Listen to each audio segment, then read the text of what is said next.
শুকরিয়া আদায় করি আমাদের সেই দয়াময় রব,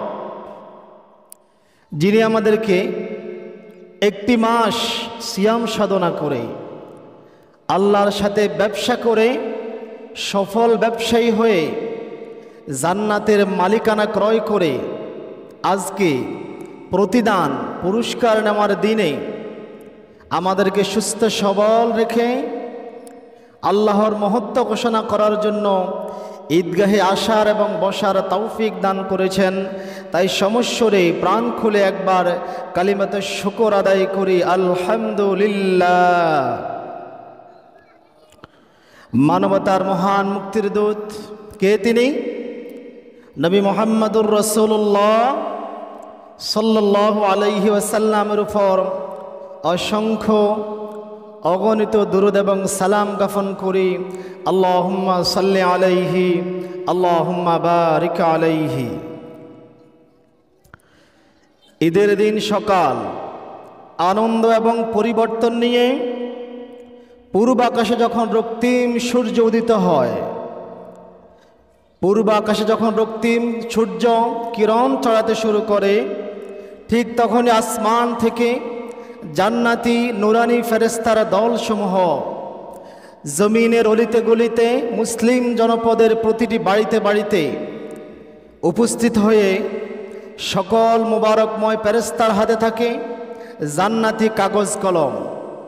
যারা যারা ঈদগাহে আসতেছে তাদের নামগুলি লিপিবদ্ধ করতেছে। রাস্তার মোড়ে মোড়ে ঈদগাহের সামনে প্রতিটি বাড়ির সম্মুখে নুরানি ফেরেশতারা সমবেত হয়ে ওই সকল মজুরদারদের, ওই সকল সফল ব্যবসায়ীদেরকে আহলান সাহলান মারহাবান তৈয়বান ইয়া সাইম ইয়া জান্নাতি এইভাবে বলে বলে রোজাদারদেরকে আহ্বান করতেছে, রোজাদারদেরকে সম্ভাষণ করতেছে, তাদের সাথে মুসাফাহা করতেছে। তার পাশাপাশি অশরীরী উপহার পুরস্কার তুলে দিচ্ছে মুসলমানদের হাতে, মুমিনদের হাতে। এই যখন জমিনের অবস্থা, আসমানের অবস্থা তার সম্পূর্ণ বিপরীত। আল্লাহ তাআলা তার ফেরেশতাদের সামনে নিয়ে আমাদের দয়াময় রব তার ওই সকল বান্দাদের নিয়ে গর্ব করেন, তার ওই সকল বান্দাদের নিয়ে আলোচনা করেন যারা বিগত একটি মাস সিয়াম রেখে কিয়াম করে কোরআন তেলাওয়াত করে দান সদকা করে আল্লাহ তাআলার সাথে ব্যবসা করে জান্নাতের মালিকানা দাবি করার জন্য, পুরস্কার নেওয়ার জন্য আজকে ঈদগাহে উপস্থিত হয়েছে। আল্লাহ তাআলা ফেরেশতাদের নিয়ে তাদের সাথে আলাপচারিতায় লিপ্ত হন। রাসূলুল্লাহর হাদিস দেখেন, হযরতে আনাস ইবনে মালিক রাদিয়াল্লাহু তাআলা আনহু বলেন, قال رسول الله صلى الله عليه وسلم إذا كان يوم عيدهم يعني يوم فطرهم باها بهم ملائكته। রোজাদারদের যখন ঈদের দিন সমবেত হয়, তারা যখন ঈদগাহের দিকে রওনা হয়, তারা যখন ঈদগাহে সে উপস্থিত হয়, আল্লাহ তাআলা ফেরেশতাদের সাথে এই সকল বান্দাদেরকে নিয়ে গর্ব করেন, আলাপ আলোচনা শুরু করে দেন। আল্লাহ তাআলা বলেন, فقال الله تعالى يا ملائكتي, হে আমার ফেরেশতারা, মা জাযাউহু আজিরি ওয়া ফি আমালহু, এই সকল প্রেমিক মজুরদারদের কি প্রতিদান হতে পারে? এই সকল মজুরদের, প্রেমিকদের কি প্রতিদান হতে পারে? আল্লাহ কি জানে না কি প্রতিদান হতে পারে আমাদের? আল্লাহ জানে। তবু আল্লাহ তাআলা ফেরেশতাদের সাথে আলাপ আলোচনা করতেছেন, কেননা একসময় ফেরেশতারা বলেছিল আপনি যে মানুষ তৈরি করবেন তারা তো দুনিয়ায় গিয়ে ফিতনা ফাসাদ করতে পারে। আল্লাহ তাআলা ফেরেশতাদের সাক্ষী করতেছেন, ও আমার ফেরেশতারা, এই প্রেমিক মজুরদার যারা গত একটি মাস তাদের দায়িত্ব, তাদের কর্তব্য পরিপূর্ণভাবে আদায় করেছে, তাদের পুরস্কার, তাদের উপহার কি হতে পারে? ফেরেশতারা বলবে, ক্বালু রব্বুনা, হে আমাদের প্রতিপালক, জাযাউহু আইয়ুফা আজরাহু, তাদের প্রতিদান হচ্ছে তাদের জন্য আপনি যা কিছু নির্ধারণ করেছেন সেই পুরস্কার তাদেরকে দিয়ে দেওয়া। আল্লাহু আকবার। ফেরেশতা বলবেন, হে দয়াময় রব, তাদের পুরস্কার এটাই, আপনি তাদের জন্য যে প্রতিদান রেখেছেন তা তাদেরকে দিয়ে দেন। এবারে আল্লাহ তাআলা বলেন, ক্বাল আল্লাহু তাআলা মালাইকাতি, হে আমার ফেরেশতারা, আবিদি ওয়া ইমাই, আমার যেই সকল বান্দা এবং বান্দিরা, আমার যেই সকল বান্দা এবং বান্দিরা কদাও ফরিদতি আলাইহিম, তাদের উপর অর্পিত দায়িত্ব সঠিকভাবে পূর্ণভাবে আদায় করেছে। সুম্মা খরাজু তাআজ্জু ইলা দুআই, এবং আজকে আমার দোয়ার দিকে তারা দোয়ার জন্য ঈদগাহের দিকে তারা ধাবিত হচ্ছে। তোমরা সাক্ষী থাকো, ওয়া ইজ্জতি, আমার ইজ্জতের কসম। আল্লাহ তাআলা বলতেছেন, আমার ফেরেশতারা শোনো, তোমাদেরকে বলি, ওয়া ইজ্জতি, আমার ইজ্জতের কসম, ওয়া জালালি, আমার বড়ত্বের কসম, ওয়া কারামি, আমার শানের কসম, আমার মহত্বের কসম, তোমাদেরকে বলি, ওয়া উলুবি ওয়ারতাফাই মালাইকাতিল আজিবান্নাহুম, আজকে আমার এই প্রেমিক মজুররা যেই দোয়াই করবে তাদের জন্য সেই দোয়া কবুল করা হবে। আল্লাহু আকবার। সাউন্ড সিস্টেমটা একটু করে দেন।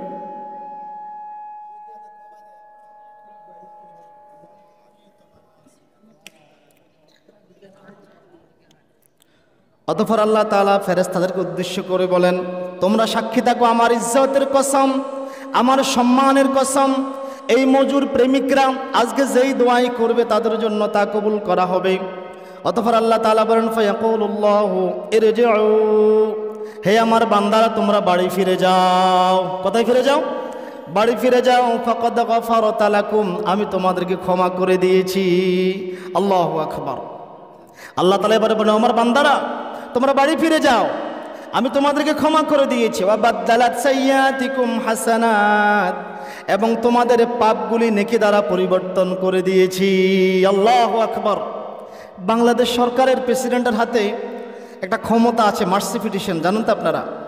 কোনো ফাঁসির আসামিকে ইচ্ছা করলে ক্ষমা করে দিতে পারে। কোনো ফাঁসির আসামিকে যদি প্রেসিডেন্ট ক্ষমা করে, তাকে কিন্তু আর সম্মানিত করে না, তাকে গণভবনে ডেকে নিয়ে পুরস্কৃত করে না। আল্লাহ তাআলা বলতেছেন, আমি তো ক্ষমা করে দিয়েছি এবং কি আমি তোমাদেরকে পুরস্কৃতও করব। আল্লাহু আকবার। আমি তোমাদের পাপগুলিকে নেকি দ্বারা পরিবর্তন করে দিয়েছি। আপনার আমলনামায়, আমার আমলনামায় লেখা আছে, আমার এই বান্দা এই পরিমাণ পাপ করেছে, এই পাপটাকে মুছে আল্লাহ তাআলা এই পরিমাণ নেকি লিখে দিবে। আল্লাহু আকবার, আল্লাহু আকবার। অতঃপর নবী সাল্লাল্লাহু আলাইহি ওয়াসাল্লাম বলেন, ক্বালা ফায়ারজিউনা মাগফুরাল লাহুম, অতঃপর ওই সকল বান্দারা ক্ষমা নিয়ে বাড়ির দিকে ফিরে যায়। আল্লাহু আকবার।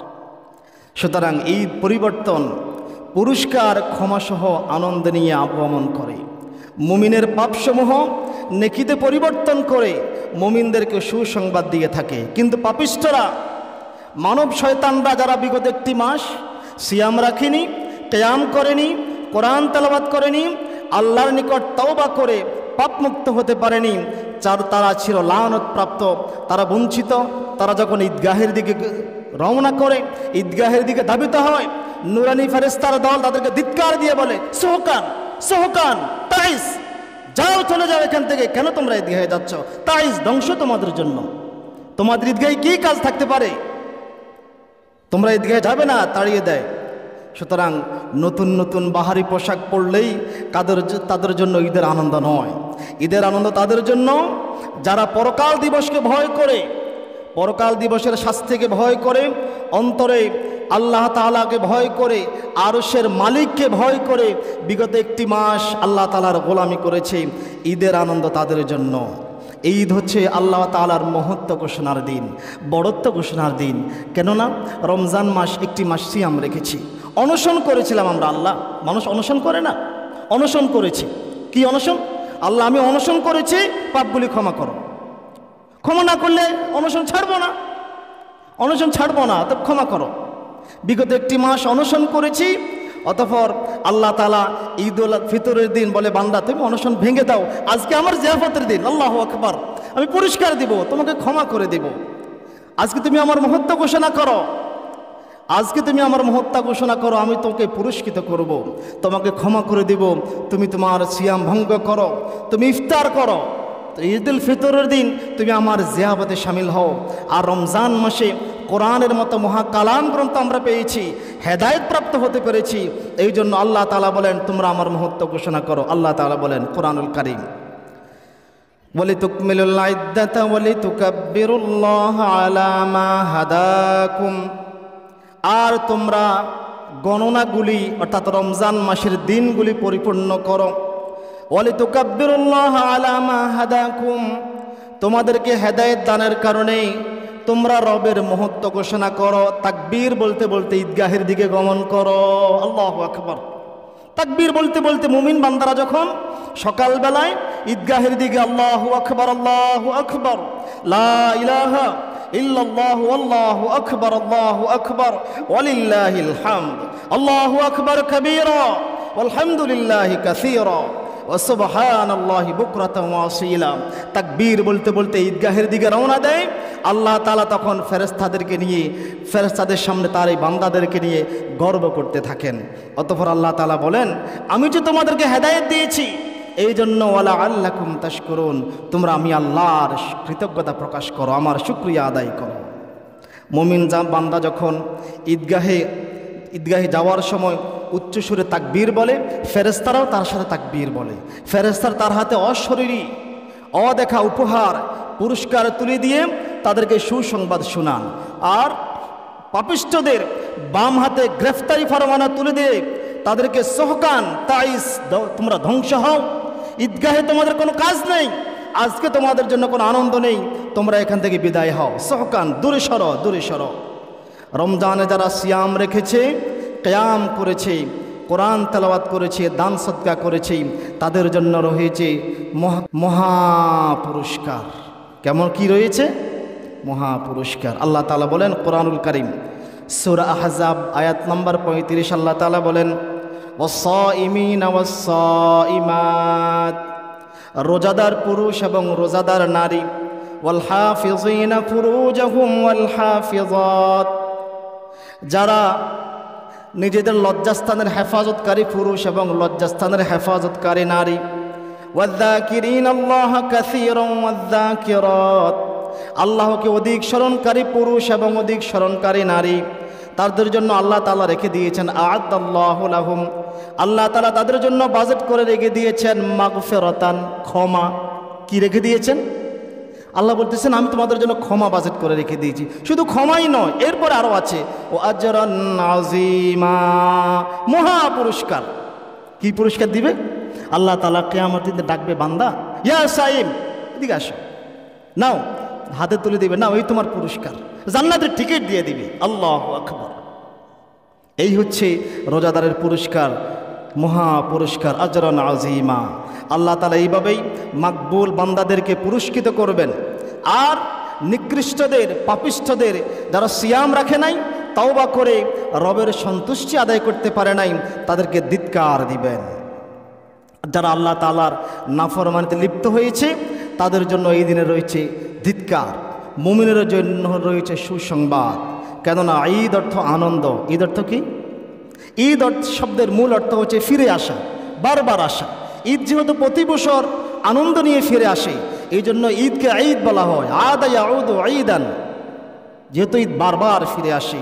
যেমনটি নবী সাল্লাল্লাহু আলাইহি ওয়াসাল্লামের হাদিস থেকে জানা যায়, উম্মুল মুমিনিন আয়েশা সিদ্দিকা রাদিয়াল্লাহু তাআলা আনহা বলেন, ক্বালা রাসূলুল্লাহি সাল্লাল্লাহু আলাইহি ওয়াসাল্লাম ইন্না লিকুল্লি কওমান ঈদান ওয়া হাযা ঈদুনা, নিশ্চয়ই প্রতিটি জাতির জন্য আনন্দের দিন আছে, আর আমাদের জন্য আনন্দের দিন আছে। আমাদের আনন্দের দিন হচ্ছে এই দুইটি। কোন দুটি বলেন তো? ঈদুল ফিতর, ঈদুল আজহা। এই ঈদের আনন্দ সবার জন্য নয়। যারা আল্লাহ তাআলার মাকবুল বান্দা, ঈদের আনন্দ তাদের জন্যই। ঈদ আগমন করেছে পরিবর্তন নিয়ে, ঈদ আগমন করেছে পুরস্কার নিয়ে, ঈদ আগমন করেছে সুসংবাদ নিয়ে, ঈদ আগমন করেছে মন্দকে উত্তমে পরিণত করা নিয়ে।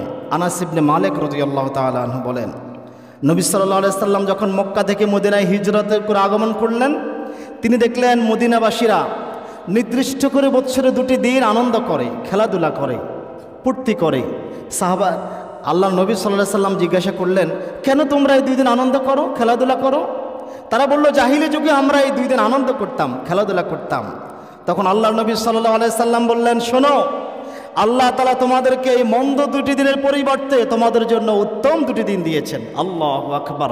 তাহলে ঈদ এসেছে উত্তম নিয়ে মন্দকে পরিবর্তন করার জন্য। ঈদ আনন্দ পরিবর্তন নিয়ে আগমন করে। তাই ঈদের দিন নিজের ভিতরে থাকা পশুত্ব, পাপ, হিংসা, বিদ্বেষ, হানাহানি, অশ্লীলতাকে বিলুপ্ত করে নিজেকে নতুনভাবে তৈরি করার দিন হচ্ছে ঈদ। ঈদের দিন শত্রু মিত্র সকলের যে আমলগুলি কবুল করার জন্য আল্লাহর কাছে দোয়া করার দিন। যেমনটি রাসূলের সাহাবীরা করতেন। হযরতে জুবাইর ইবনে নুফাইর রাদিয়াল্লাহু তাআলা আনহু বলেন, কানা আসহাবু রাসূলুল্লাহি সাল্লাল্লাহু আলাইহি ওয়াসাল্লাম ইযা তাকু ইয়াউমাল ঈদ ইয়াকুলু বা'দুহুম লিবা'দিন। ঈদুল ফিতরের দিন রাসূলের সাহাবীরা একে অপরকে দেখে বলতেন, তাকাব্বালাল্লাহু মিন্না ওয়া মিনকা, আল্লাহ তাআলা আমাদের এবং আপনার আমলগুলি কবুল করুক। আল্লাহু আকবার। যদিও আমাদের দেশে আমরা ঈদ মুবারক বলি, ঈদ মুবারক বলাতে কোনো অসুবিধা নেই, বলেন, কিন্তু দোয়া করবেন তাকাব্বালাল্লাহু মিন্না ওয়া মিনকা। গত একটি মাস যে আমরা সিয়াম রেখেছি, কিয়াম করেছি, কোরআন তেলাওয়াত করেছি, সাহারি করেছি, ইফতার করেছি, আজকে দোয়া করি তাকাব্বালাল্লাহু মিন্না ওয়া মিনকা, আল্লাহ আমাদের এবং আপনার আমলগুলি কবুল করুন। ঈদের দিন নামাজ শেষ করে আনন্দ বাগাবাগি করার জন্য, নতুন করে ফেরেশতাদেরকে সাক্ষী করার জন্য আমাদের নবী সাল্লাল্লাহু আলাইহি সাল্লাম ঈদের পথ পরিবর্তন করতেন। যেই পথে ঈদগাহে আসতেন তার পথ পরিবর্তন করে হেঁটে হেঁটে বাড়িতে ফিরে যেতেন। জাবির রাদিয়াল্লাহু তাআলা আনহু বলেন, কানা নবী সাল্লাল্লাহু আলাইহি ওয়াসাল্লাম ইযা কানা ইয়াউমু ঈদান খালিফাত তরিক। নবী সাল্লাল্লাহু আলাইহি সাল্লাম ঈদগাহে যাতায়াতের পথ পরিবর্তন করতেন। যেই পথে আসতেন তার বিপরীত পথে আবার বাড়ি ফিরে যেতেন। নবী সাল্লাল্লাহু আলাইহি সাল্লাম পায়ে হেঁটে ঈদগাহে আসতেন। ঈদগাহ থেকে বাড়িতে যাওয়ার সময় আল্লাহ তাআলার মহত্ব ঘোষণা করবেন, তাকবীর বলতে বলতে বাড়ির দিকে ফিরে যাবেন।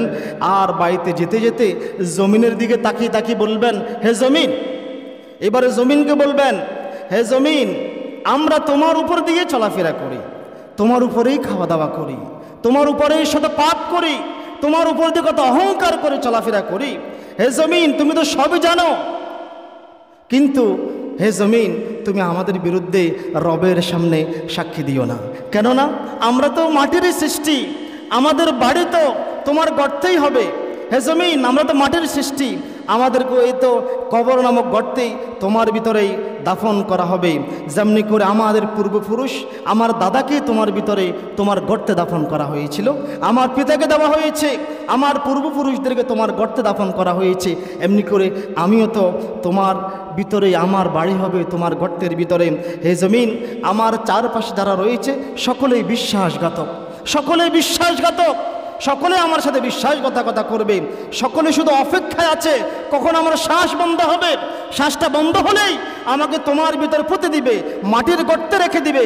আমার সন্তান, যার জন্য শত নামাজের গলায় সুরে দিয়েছি, যার জন্য রবকে বলেছিলাম, আমার স্ত্রী, যার মোহে পড়ে আমি নামাজ ত্যাগ করেছি, ফজর ত্যাগ করেছি, আমার সম্পদ যা অর্জন করতে গিয়ে অনেক কষ্ট করেছি, শ্বাস বন্ধ হওয়ার পরে কেউ বলবে না আমার বন্ধু বান্ধবের জন্য কত কি করেছি, কেউ বলবে না তাকে রেখে দাও, তাকে রেখে দাও, কেউ বলবে না, সবাই বলবে তাড়াতাড়ি দাফন করো, তাড়াতাড়ি দাফন করো। সুতরাং যাদের জন্য করেছিলাম সকলেই বিশ্বাসঘাতক, সকলেই আমাদের সাথে ধোঁকা দিচ্ছে।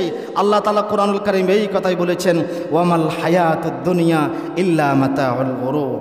আর পার্থিব জীবন ছলনাময়, প্রতারণার বস্তু ছাড়া কিছুই নয়। কিসের জন্য তুমি, কিসের জন্য দৌড়াও, কিসের পিছনে দৌড়াচ্ছ? দুনিয়া ধোঁকার বস্তু, দুনিয়া ধোঁকার বস্তু। যাদের জন্য করতেছেন, আপনার নিঃশ্বাসটা বন্ধ হোক। আপনি, আমি আমাদের পিতার সাথে বিশ্বাসঘাতকতা করেছি, আমাদের পিতার সাথে বিশ্বাসঘাতকতা করেছি। আসসালামু আলাইকুম। আমাদের পিতার সাথে আমরা বিশ্বাসঘাতকতা করেছি, আমাদের দাদার সাথে করেছি। যে দাদার বাড়িতে আজকে বসবাস করি, সে দাদাকে আমরাই আবার মাটিতে পুঁতে দিয়েছি। যে পিতার বাড়িতে বসবাস করি, সেই পিতাকে মাটির গর্তে পুঁতে দিয়েছি। শুধু বিশ্বাসঘাতক নয়, নিম্ন স্তরের বিশ্বাসঘাতক আমরা, নিম্ন স্তরের ধোঁকাবাজ। যেই পিতা সম্পদ অর্জন করতে গিয়ে নিজে নামাজের গলায় সুরে দিয়েছে। দেখেন তো, আপনার বাড়ির জায়গা, যেই জায়গার মূল্য 3 লক্ষ টাকা, আপনার পিতাকে সেখানে দাফন করবেন না। ওই যে সমাজের পরিত্যক্ত জায়গা, বন জঙ্গলায় ঘেনা, যেই জায়গায় হয়তো বা বছরে একদিনও যাওয়া হয় না, সেখানেই আমার পিতাকে দাফন করে এসেছি, সেখানে আমাকেও দাফন করা হবে। জমিনকে বলুন সবাই বিশ্বাসঘাতক, সবাই বিশ্বাসঘাতক। আজকের এই দিনে ঈদের দিন আমাদেরকে মনে করিয়ে দেয়, ঈদের দিন আমাদেরকে মনে করিয়ে দিচ্ছে তোমার জীবন থেকে আরও একটি বছর বিদায় নিয়েছে, তোমার জীবনের এক অপূরন্ত ক্ষতি হয়ে গেল, যেই ক্ষতি পূরণীয় নয়, তোমার যেই ক্ষতি কেউ আর পোষাতে পারবে না। কোটি কোটি টাকা আছে, শত কোটি টাকা দিয়ে তুমি একটি বছর আয়ু কিনতে পারবে না, শত কোটি টাকা দিয়ে তুমি একটি মাস আয়ু কিনতে পারবে না। একটি রমজানের বিদায়, একটি ঈদের বিদায় আমাদেরকে ঘোষণা করে দিচ্ছে দুনিয়ার সফর একেবারে কাছাকাছি সন্নিকটে চলে এসেছে। তুমি খুব শীঘ্রই তোমাকে রবের সাক্ষাতে যেতে হবে, খুব শীঘ্রই আজরাইল নামক ট্রাফিক সিগন্যাল ফেরেশতা দাঁড়িয়ে যাবে, তোমাকে দাঁড়িয়ে নিয়ে যাবে পরকালে রবের সাক্ষাতে। আল্লাহ তাআলা বলেন ওয়ালি কুল্লি উম্মাতিন আজালুন, নিশ্চয়ই প্রত্যেক জাতির জন্য রয়েছে একটি নির্দিষ্ট হায়াত, একটি নির্দিষ্ট আয়ু। আমি আপনাদেরকে বোঝানোর জন্য একটা উদাহরণ দিতে পারি। মনে করুন আমাকে দিয়ে বলি, আমাকে একজন একটা গাড়ি উপহার দিল, একটা গাড়ি দিল কিছু সময়ের জন্য, যান এটা নিয়ে একটু সফর করে আসেন। আমি যখন গাড়ির ভিতরে প্রবেশ করলাম, গাড়ির স্টিয়ারিং হাতে নিলাম, তখন চিন্তা করলাম গাড়ির মালিক তো আমি তো গাড়ির মালিক।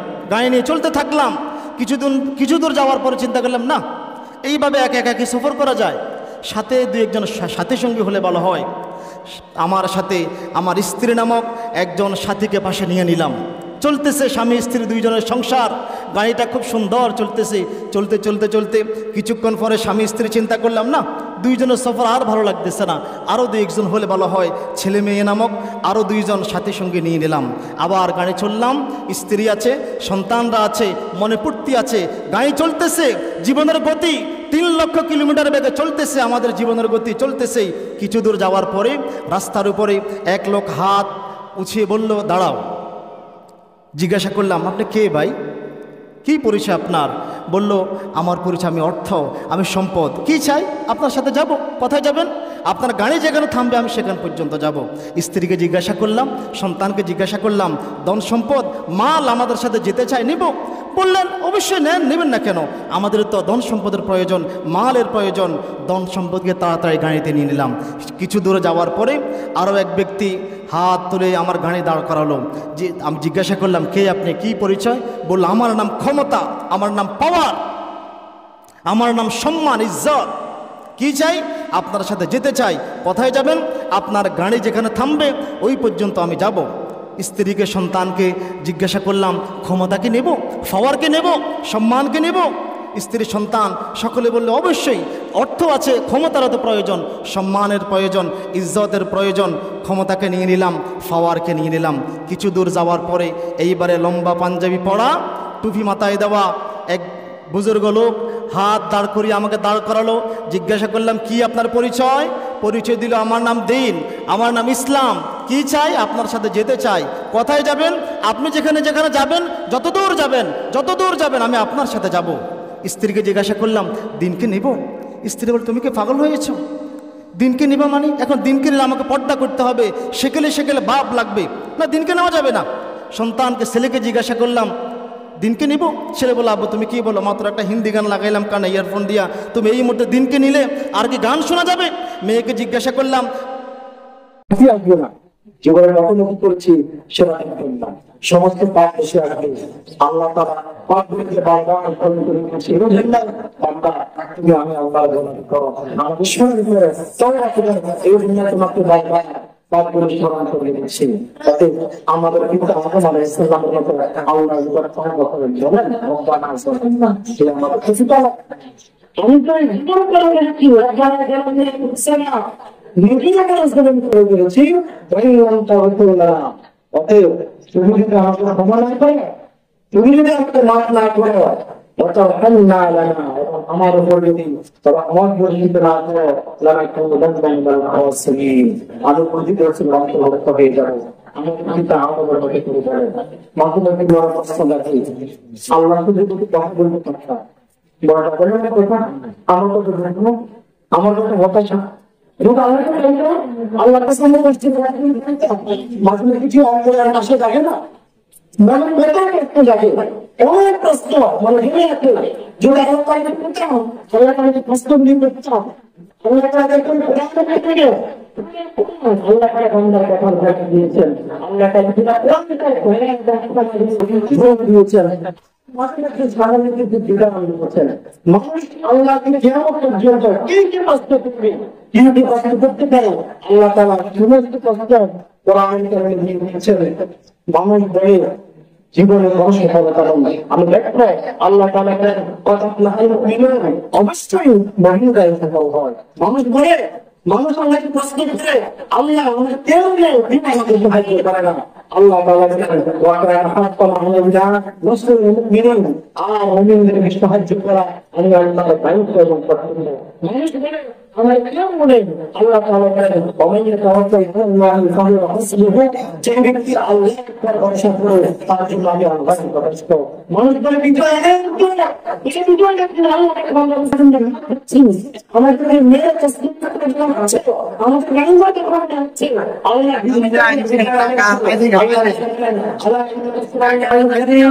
আমার সাহায্য একান্তই করে বান্দা মানুষ বলে আমি সারাটা অসুস্থ থাকি আল্লাহ তাআলা বলেন ওয়ালাইন যিকিরা আমার করে সমস্ত কিছু আমার নিশ্চয় আমি তো অবশ্যই করেছি যার মানুষ ঘরে জীবনে অনেক কষ্ট আল্লাহ তাআলা বলেন নিশ্চয়ই সত্যি মানুষ বলে আমি বলছি আমি হতাশ আল্লাহ তাআলা একটা জীবন একটা হাসপাতালে বাংলাদেশে রক্ষা করে না কিন্তু হতাশ করে না وأنتم الأعلى سيداي بجوهر إن كنتم مؤمنين جوهرت ورحمة الله মানুষ বলে আমার আসলে কেউ নেই আল্লাহ তাআলা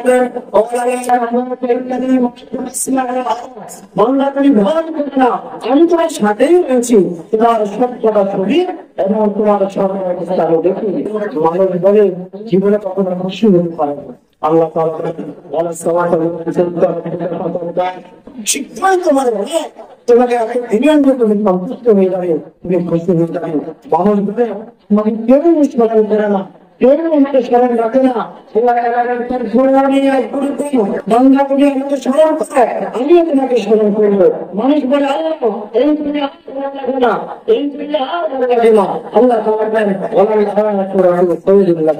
আল্লাহ তোমার জন্য ইহকাল থেকে পরকাল উত্তম মানুষ বলে আমি ভালো আমি বুঝছি আমার মানুষ করে না আল্লাহ তাআলা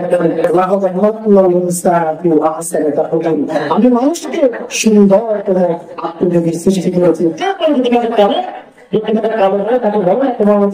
সৃষ্টি করে মানুষ বলে আমার পড়াশোনা না আল্লাহ তাআলা বলেন বান্দা তোমার পরিকল্পনা আমার কাছে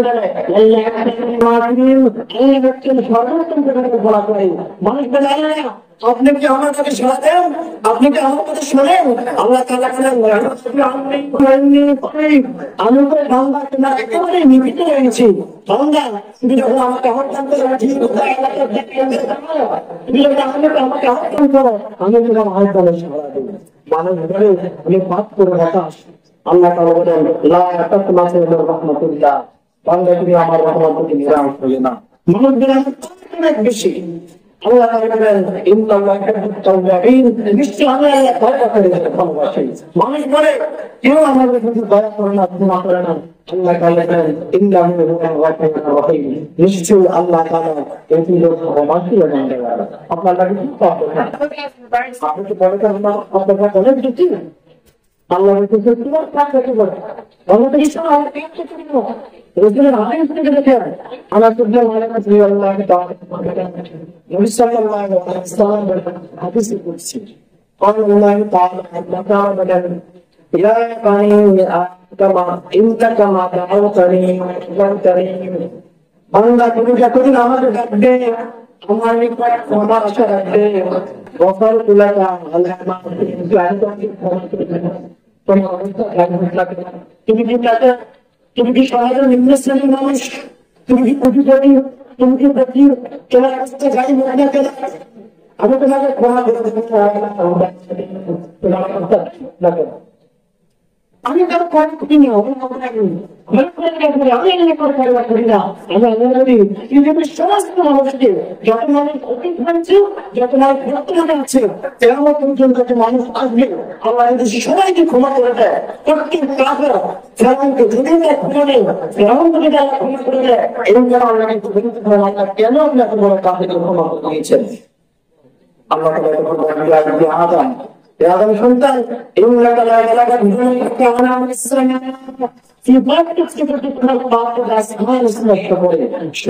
তোমাকে করি তুমি যদি আমার ক্ষমা রক্ষা করে আমি তোমাকে ক্ষমা করে দিব। আমি আল্লাহ কারো পরোয়া করি না।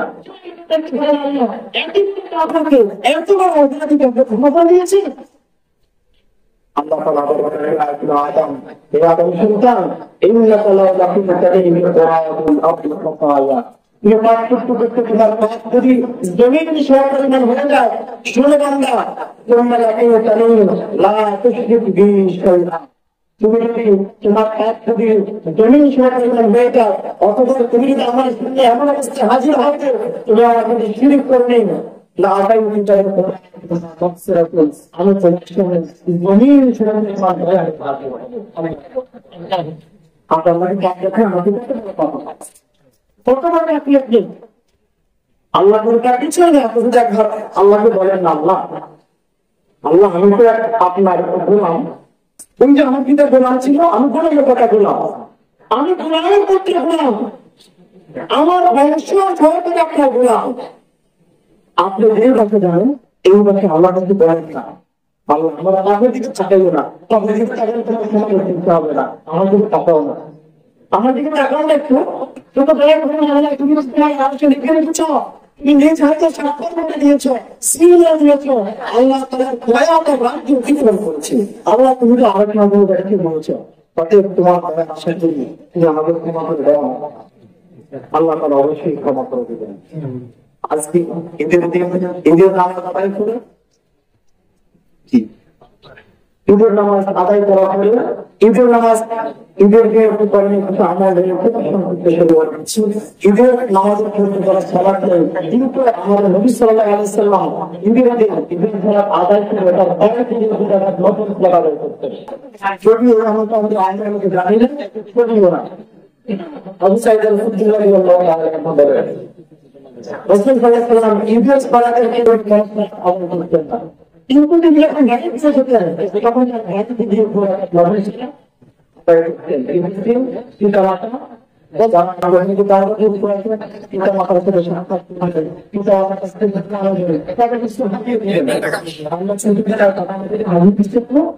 তারা আমাদের দোয়া করেছিল না, আগে পিতা মাতার কাছ থেকে দোয়া করবেন, যাদের পিতা মাতা নাই জিয়ারত করবেন, জিয়ারত করবেন, তাদের জন্য দোয়া করবেন, প্রাণ দিয়ে আল্লাহর কাছে দোয়া করবেন। সঙ্গীত বলে ফিরে তরুণদের তোমরা আমাদের ক্ষেত্রে দোয়া দিল না, তোমরা কি বুঝলে না এই বিদায় নিয়ে সবাইকে আনলে তোমার দেখলাম তো তোমার জীবনে একটা বছর বিদায় নিয়েছ। আমার কোন কারণ তুমি তো আছে যা বলতে কঠিন হয়ে গেছে, সে আনন্দ করে এমন কোন প্রোগ্রামই আছে যা তোমার থেকে একশো টাকা শুরু হয়ে গেছে, সে আনন্দ ফুর্তি করে তুমি তো বলছো না তোমার জীবন থেকে একটা বছর বিদায় নিয়েছে, তুমি গাড়ি নিয়ে গান করে কিভাবে শোনা, তোমার কি চিন্তা হয় না? এই তোমাদের খবর করে দিচ্ছে বাংলা তোমার জীবন থেকে এক বছর বিদায় নিয়েছে।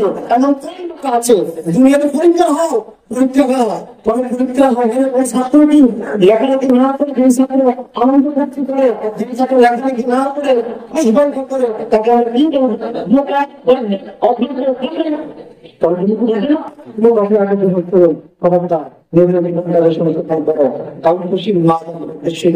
আপনারা আমাদের দাবি সম্পদ, আপনারা আমাদের দাবি সম্পদ, আপনারা আপনার নিজেদেরকে বাজারের করবেন না। আপনারাই